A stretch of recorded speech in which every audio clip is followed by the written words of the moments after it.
Hi, you guys. So, I am back with another video, and this video is going to be about triggers. Depending on where you are in your process of becoming a therapist, you might have learned about countertransference and different triggers that you can have as a therapist, or even that your clients can have. And so I kind of wanted to talk to you guys about being able to discover your own triggers, talk about the countertransference that you have while you're in sessions, and how that can affect you and how that it can affect your potential clients. So, for anybody that is just now starting to watch my videos, I recently started my internship. I'm in internship one right now, and I work for a mental health community center where pretty much the demographic of people are from early adolescence, early childhood development, basically up to senior citizens, and all demographics of people. And that's pretty much what my caseload looks like. I'm slowly building my caseload. I have noticed that because these people are suffering from mental health disorders, and some people just really cannot cope with the fact that they have any type of mental disorder, even if it's anxiety or panic attacks, which is related to anxiety or depression or anything to that nature. Sometimes it's hard to really cope with the fact that you still need help. So unfortunately, with that being said, a lot of times my colleagues, and myself included, will have a lot of no-shows where clients are just not showing. And so that has been kind of like my little annoyance a little bit, because like I said before, I have to get my 1,000 hours, and I have to have, I believe, 280 direct hours. So those direct hours will obviously be from either shadowing directly, which I actually don't shadow anybody anymore because I've been with my internship site for now 2 months, or obviously going and having my own clients where I'm running my own therapy sessions on my own. So, with that being said, obviously, if a client does not show up, and 9 times out of 10 they don't call, I'm just sitting there and it's a non direct hour. So, it is what it is, but it's a little annoying at times. And so, you know, I had a client. Uh, okay, so let me back up. So when I had my supervision with my supervisor at my internship site, she said, you're a trauma therapist, and I haven't had an intern yet that hasn't come into my office crying. Have I cried? No. Have I almost cried while in the session? Yes, because I'm human. I'm not a robot. I'm not going to sit there and be emotionless and so disconnected from my clients. But you need to have a healthy boundary, like I said in my last video, and you need to have some sort of emotional wall that you're able to put up. And then it's best to decompress, have some mindfulness activities, and discuss things with your supervisors and other therapists. So that's what I've been doing. So I had a client come in, and I'm not really going to go into her details too much, but she was a young client. She was in her early teens, and I didn't do her intake. So usually how I get clients is it'll either be I do their intakes, which is on Tuesdays and Thursdays, or there's another therapist that does the intake, like the biopsychosocial and treatment plan, and then they get put on my schedule depending on what their financial eligibility is. So for me, I take clients that are either self-pay or are through our trauma services, which is paid by the center, or SAVE, which is for the individuals that are victims of sexual assault. So, with that being said, when I read this young lady's intake, I was like, oh, okay, I try not to go too much off of the intake paperwork, because a lot of times it's an interpretation of what the client is saying, and it's always best to get it directly from them, no matter how old they are, because even if they're children, unless they're nonverbal or there's some other barrier from them communicating, I pretty much have clients, they, it's weird. No matter what age they are, they can articulate what their emotions are for the most part. Now, obviously, you'll have like, the children that are on the spectrum, it's a little bit harder depending on if they're on medications or not. But outside of that, pretty much you'll be able to sit down. And how I start the sessions is if I did not do their intake, I will glance through what the intake is, but I will not, say, oh, I read this on your intake, so can you tell me more about that? No. When I first meet a client, if I didn't do their intake, what I say is, hi, I'm Camille. It's nice to meet you. I read a little bit about why you're here, but because I like to get it firsthand and I don't want to assume everything that's written in the bio is accurate, it's an interpretation. If you could please tell me why you're seeking therapy, so then that way we can work on some goals together and understand the process. So usually that will open up for the client to really discuss why they're there in their own words to me as their therapist. So I had a client that talked to me, this young lady, and just everything she was saying was triggering me. Not like everything, but a lot of things. Like she is, physically and verbally abused by a family member. And so, she's a very strong, independent young lady and highly, highly intelligent. And, it was hard because she was crying in the session, and every part of me wanted to like swoop this little child up and just take her home, because I'm like, oh my gosh, like I feel so bad for this young lady. And so after the session, I had supervision. I'm thankful I had supervision literally right after this appointment, because I was just like emotionally drained. Like I could feel my eyes welting up in the middle of this session. Now, it's okay to show emotion in your session. Obviously, you don't want to be like bawling and like boo-hooing and grabbing tissues more than your client is and whatnot, but it's okay to still show emotion, because that lets them know that you're human and that you are empathetic towards their situation. And obviously you want to make it genuine. Like this is not a skit. So really having that therapeutic alliance, like you will feel the difference. And you're not going to always connect with every client, but you can find things to understand and be empathetic for. So don't forget that. So when I talked to my supervisor and I was like, I just really wanted to take this young lady home. I just felt so bad because her home life is really not the best. And, I was trying to decide if I needed to call CPI or DCF. But it was only our first session and there wasn't anything concrete that I could go off of. Now, remember that we are advocates, and so we do have a duty to report. So anytime I'm dealing with any client, no matter their age, I do let them know, the confidentiality agreement and the limitations to confidentiality within our session. So I did make sure to let this young lady know this, because her parent was not in the session, which is fine. You can have a session with a child without the parent there. Depending on what you need to do, like if you're doing a treatment plan or a safety plan, you want to make sure that the parent is there in order to sign, because I don't know about any of you guys as centers or where you'll end up interning or working, but they need to have a parent sign. It can't just be the minor. Now the minor does sign as well. But anyways, so my supervisor was like, what's going on? Like, why do you feel like you want to take this young lady home? And I just kind of described some of the things that were happening in her home life. She is an at-risk teen as far as self-mutilation. And so, it's really hard when somebody's so young and they feel like their future's so bleak that they feel like they just really want to escape life and feel like that's the only option at the time. And then having a parent that really is not giving the best advice for the teen, and definitely not showing the love and support that, not even just how I feel, but like that you should as a parent.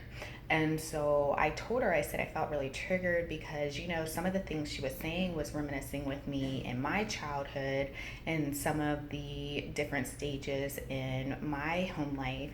And so I said, I feel like this young lady, it's almost like seeing myself at her age, some of the struggles that she's going through, not like the self mutilation or anything like that, but just, she is really into her extracurricular activities, but she still feels very lonely and not supported as much as she would like. And so I could feel her energy, and I think just because her energy just took over my whole office, it was just so hard for me not to have an emotional reaction to it. So, with that being said, I had to really do some soul searching and thinking and talking with my supervisors. And I've actually talked to about a couple, probably like 3 or 4 other therapists about this, because I'm like, I've had all these clients, and what is it about this one client that just triggered the hell out of me? Like I was just like, oh my goodness. And so what it came down to is because demographic wise, we're very similar, and I don't really have too many clients that match my same demographic. And the fact that she is a youth, and it's like seeing that there's so many opportunities in the world for her to live for, and her feeling like, she needs to take these alternative routes, that is, causing harm to herself. And so talking to other therapists about how to engage with family members, to make sure they are being a support system for her rather than being a part of her triggers, and knowing the demographic in which I'm talking to. I just was like a loss for words on what to do. So obviously I'm a new therapist, and I'm like, I try and get all the help I possibly can. Like all the help. Like, I don't even care. I tell people I have to run this client past you. Like, what are your thoughts? And every therapist, whether they're your supervisors, a licensed therapist, a licensed social worker, like everybody's going to give their input on how they have dealt with clients that are similar. And so that's the one thing I really, really love about where I'm interning at, is because it is like this open door policy where you can talk about what's going on with, your clients, and really get some great feedback. Like I've gotten amazing handouts and stuff that I can review in order to understand different diagnoses and different techniques. And so being able to really have an open dialogue about what's triggering you in your sessions, it really helps you. And a therapist should have a therapist. Right now I'm using like all the free ones. Okay. And so, I feel like you really have to think about who you are as a person, and what are things in your past that you haven't worked through, because that will help you understand some of the emotions that you have. Like, our work is very draining. It is emotionally draining. It's physically draining sometimes too, because you're taking on so many emotions, and your body will manifest some of those emotions. That's why I work out just about every day in the morning, because I'm crazy. But I need to release that energy. I need to start my day new. In order to do that, I like to go work out. Do I like getting up at 5:30 in the morning? No. But I do it. And so you guys need to figure out what you like to do in order to kind of decompress and bring yourself back to center, whether you have a client that triggers you or not. But please, if you do have a client that triggers you, or you have some unresolved things in your life that you feel like you really need to talk about, please seek help. Please see a therapist. Please try and, I'm never going to say you're going to resolve all your issues, but really being able to speak on what's going on. I have a lot of clients, and some of the things they tell me, they're like, I've never said this out loud. And then it's like this release when they say it out loud. Because I'm an unbiased party, like I have no vested interest in terms of like determining what the next step is in their life. Like I'm not going to go and run and tell their business. I'm not going to like change their finances by knowing this information. Like I'm vested in them as a person, but there's nothing that I can do to change their life based on the information that they're supplying to me, you know? And so all I can do is help them and guide them and provide the tools in order to really process what has happened in their life and work on steps in order to move forward in order to improve their daily functions. And so for me, this particular client has just, I see this client again this week, and it's not that I feel resolved because we only have one session, but I feel like speaking to other therapists and really speaking about why I felt so affected helps me to feel like I can really proceed with helping this client without making it about my emotions. You see what I'm saying? Like if I sat here and I didn't talk about it during the whole session, some people really are into self-disclosure, and I'm trying to even think the last time I even self-disclosed. I think I had a 17-year-old client, and we were just like, oh, what do you like to do? Like, what are some of your hobbies? Like, I wouldn't really consider that like a self-disclosure type situation. It's just getting to know you. I am not an advocate for self-disclosure too much, especially if it's more so about you getting out what's happening and how you're affected about their story and trying to say, oh yeah, me too, I've been through that. Like nobody likes that in a conversation, and they damn sure don't want that in their therapy session. Remember, the sessions are about them, not about you. So, with that being said, you really need to get some of those Me Too type statements out of the way. And it's okay to talk to other people that are not your clients about similar situations that the clients are going through, because the clients are there to be heard. They're not there to have a discussion like we're girlfriends or like we're good old friends and let's trade stories. So really dealing with your triggers so that you minimize the countertransference you have in your sessions is so vital to the success of not only your clients but you. So I know I did a video like a long time ago about countertransference, I believe, or it was in one of my videos. But I'm just curious, like, what are you guys' thoughts on triggers in a sessions? Have you had any? And if so, like, what did you do about it? Like, how did you deal with it? And then how did you come back to another session with whichever client it was and whatever story they were telling you that triggered you?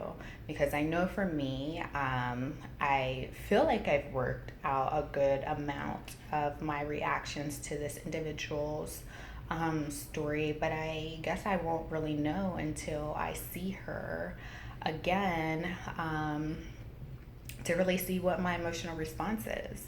But yeah, and if I have another emotional response or something like that, then of course, you just keep talking and talking until you really work through the issues, because the worst thing you can do is hold something in, bottle it up, and then it shows its ugly head in the middle of not even that same client session. I mean, like, you're a professional at the end of the day, and so you really have to put that stance of professionalism. Now, I've had in my practicum where I had a session and the person was speaking about something that was happening in my life, like literally moments before I started our session, and I got off the session and I cried, because like we're all humans and we do share a lot of similar stories. And so you're going to have those reactions, and you're going to, like, I don't care how like hard you think you are in life and how like I got this wall up and blah blah blah, like I took care of all my issues, I'm great, I had a fantastic life. There's going to be something that's going to trigger you, like point blank, period. You're not even going to know, and it might be something that's not even related to something that's happened in your life. It's just that you see the pain in your client and it affects you. So with that being said, I'm just curious if you guys have any issues or concerns or questions in reference to triggers and countertransference in your session. So I will see you guys in the next video. Bye, y'all.